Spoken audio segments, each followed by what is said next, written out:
Now, how to solve it using Kramer's rule, I'll discuss this only in this one example. Later on, I will write the answers directly because there is always an option of solving equations in calculator also.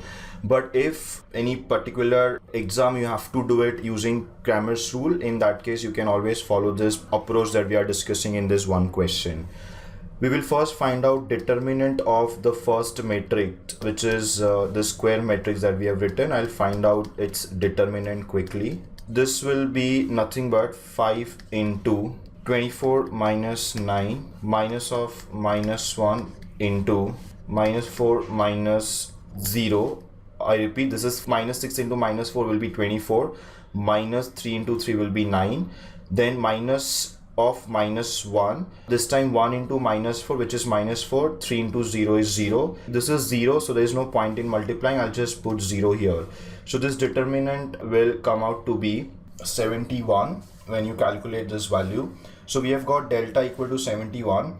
Now we will find out something called as delta 1. Now what is delta 1? Delta 1 is nothing but determinant of the same matrix, but the first column will be replaced by column of constants. So this 510 will not appear, and we will replace it with column of constant. That will be 8 minus 25, 20 here, and the remaining columns will be as it is. So minus 1, minus 6, 3, 0, 3, minus 4.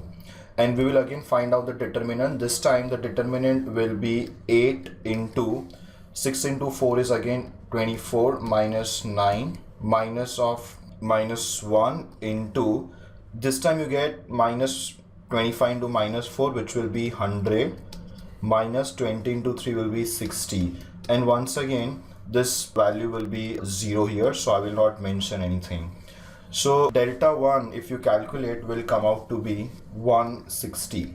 So with delta 1 and delta known, I can calculate I1 as delta 1 upon delta, so it will be 160 upon 71, and that will give me answer as 2.253 amperes.